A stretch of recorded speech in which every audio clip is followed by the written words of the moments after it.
Welcome to the Bovine Break, brought to us each week by Balance Forward. Joining me is Beth Baudler-Christensen. Beth, can you tell us a little bit about Balance Forward? Yeah, thanks for having us here, Kevin. Balance Forward is a cattle feeding management company. We're passionate about building a better beef supply chain. We do this by creating opportunities for mid-market cattlemen who want to get more out of their business. Our topic this week is going to be heat stress. Beth, tell us about where that heat stress hits first. Right, it seems like it's a timely topic here in Southwest Iowa. We're getting into those dog days of summer and we've had a lot of hot days. And so in the cattle industry, when heat stress hits, it seems like it hits really hard. So talking about where that's going to hit first, we're going to look at big cattle. Those are going to be who are going to be harvested soon in the coming months. Dark-hided cattle, especially our Black Angus, real dark ones that sun just radiates down those dark-hided cattle, and they get hit hard. Anything that's been sick or immunocompromised. Okay. And then I don't want to leave out our cow-calf pairs and bulls. Anybody who is in a reproductive phase and trying to rebreed and we're trying to get conception, those could be very high risk here down the line. Beth, let's talk about the feedlot first. What happens when heat stress hits the feedlot?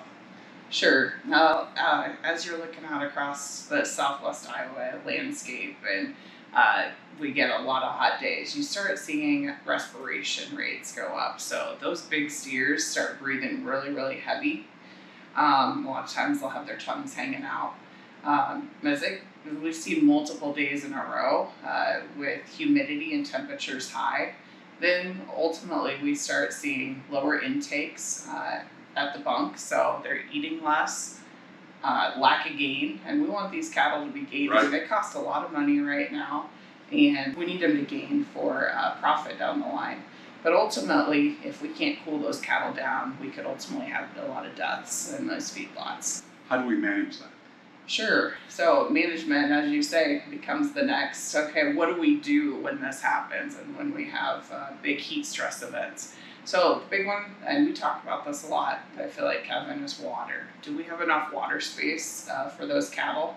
And if we're questioning it at all, putting an extra tank and adding water in that tank for those cattle is important. So if we've got cattle waiting in line, we never want cattle to wait if they're heat stressed. Okay. And so making sure that they can get to those water tanks and drink as much as they possibly want, because ultimately we want those cattle to cool. Which leads me into the next part, which would be feeding times. Feeding times and quantity. A lot of times when we get into summer, and if we're feeding twice a day, instead of feeding even amounts morning and afternoon, we'll actually feed a little more in the afternoon. The reason behind this is 48 hours after an animal eats is when the internal temperature from the rumination piece is going to be the highest. So if we can actually make that animal eat a little more towards those evening hours and have their internal temperature spike during the night, it will help cool the animal easier. They can cool down faster, I should say. Okay. So something to keep in mind. Doesn't work for everybody, but if we can keep those cattle eating throughout the day as consistently as possible and keep those intakes as high as we possibly can for the gain to be there is pretty important.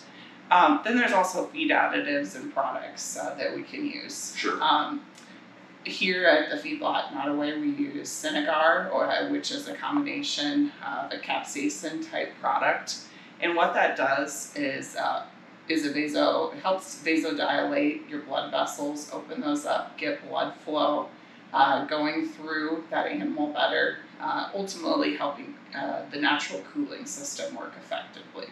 So if we can keep the animal cooler, we're going to keep our intakes higher, and we're going to also keep the gains where they need to be long term, with the goal of consistent performance throughout the feeding period.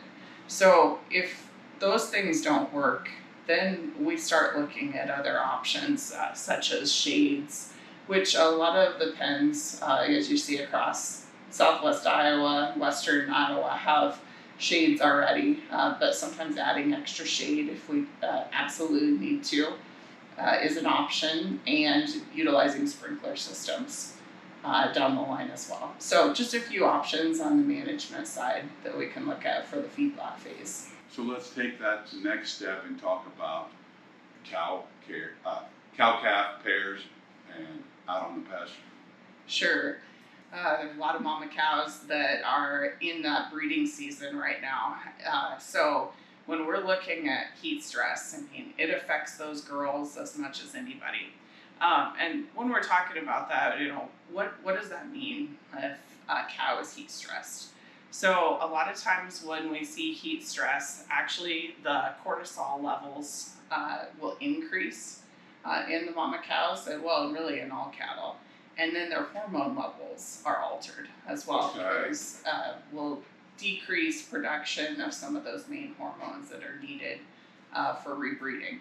Another issue that we've also seen is there will be decreased blood flow to the uterus, and when there's decreased blood flow to the uterus, sometimes we have early embryonic loss, and so we're actually shucking out those embryos in that first trimester very early if the heat stress is too high. At the same point, let's not forget about bulls, and they are half of the equation on pasture.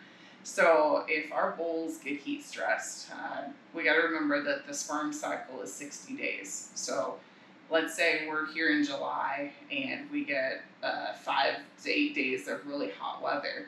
That's going to affect the sperm. It's going to affect the quality of the sperm 60 days from now, if we still have that bull out, or if we're moving to a different group of cows.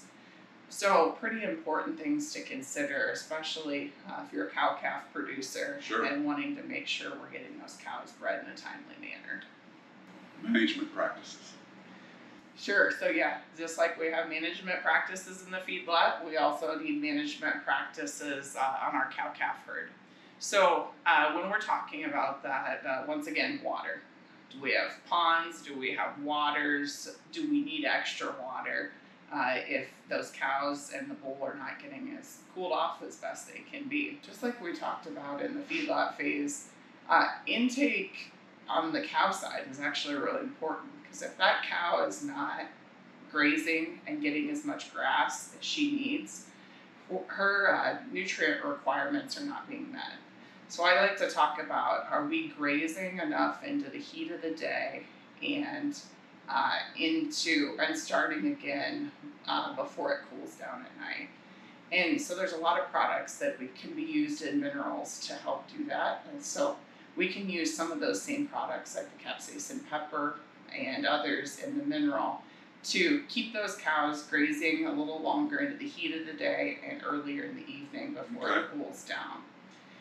So that becomes just one of those little management things as well. Keeping it out into the heat of summer so our AD&E is high enough and those cows are getting everything that they possibly need at that time. We can't forget that they are raising a calf and we're asking them to rebreed as well.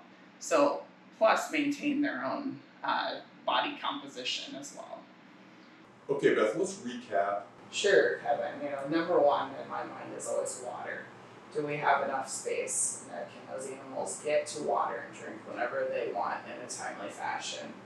Number two, if we're looking at intakes and consistency, anytime we see a drop in intakes, that means those cattle are generally gaining less. So those feed additives that we can look at to keep consistency through that feedlot. And then third, we talked a little bit about feeding times today, and if we're seeing the temperature rise significantly, moving that feeding time to later in the day, that can be pretty important. To make sure we have a clean water source is very crucial. At the same time, we need to monitor, all right, are cows, are we losing any condition at all on these cows? And if we are, it may mean that the cows are not eating the grass that they need. So we want those cows to graze longer into the heat of the day and earlier in the evening to make sure they get the dry matter intake that they need. Beth, how do people get a hold of you to learn about some of the practices that have worked successfully and the products available and management. Sure, Kevin. We love to meet with clients and help in any way we can. You can get a hold of us here at the office. The number is 712-785-3766, and we'd be glad to answer any questions that you may have. And Beth, thank you for joining us. And thank you, Kevin. We appreciate it.